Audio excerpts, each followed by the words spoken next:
প্রতিদিন স্পেশাল 3টি সময় রয়েছে যেই সময় আপনার দোয়া কবুল করা হবে। 1 নাম্বার হচ্ছে তাহাজ্জুদের সময়। এই সময় শেষ রাতে, গভীর রাত, যখন সকল মানুষগুলো ঘুমিয়ে থাকে, তখন যদি আপনি আল্লাহর ইবাদত করতে পারেন, সালাতে দাঁড়িয়ে যেতে পারেন, এই সময় আল্লাহ তাআলা প্রথম আসমানে আসে।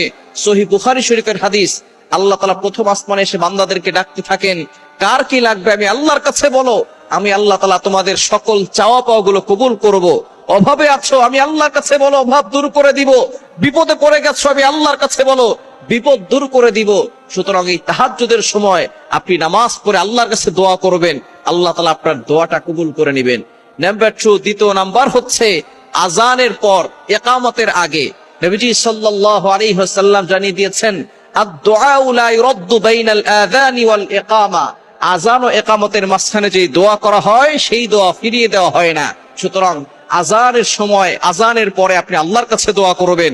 এবং 3 নাম্বার হচ্ছে প্রত্যেক ফরজ নামাজের পরে আপনি আল্লাহর কাছে দোয়া করবেন, আল্লাহ তাআলা আপনার দোয়াগুলো কবুল করে নেবেন।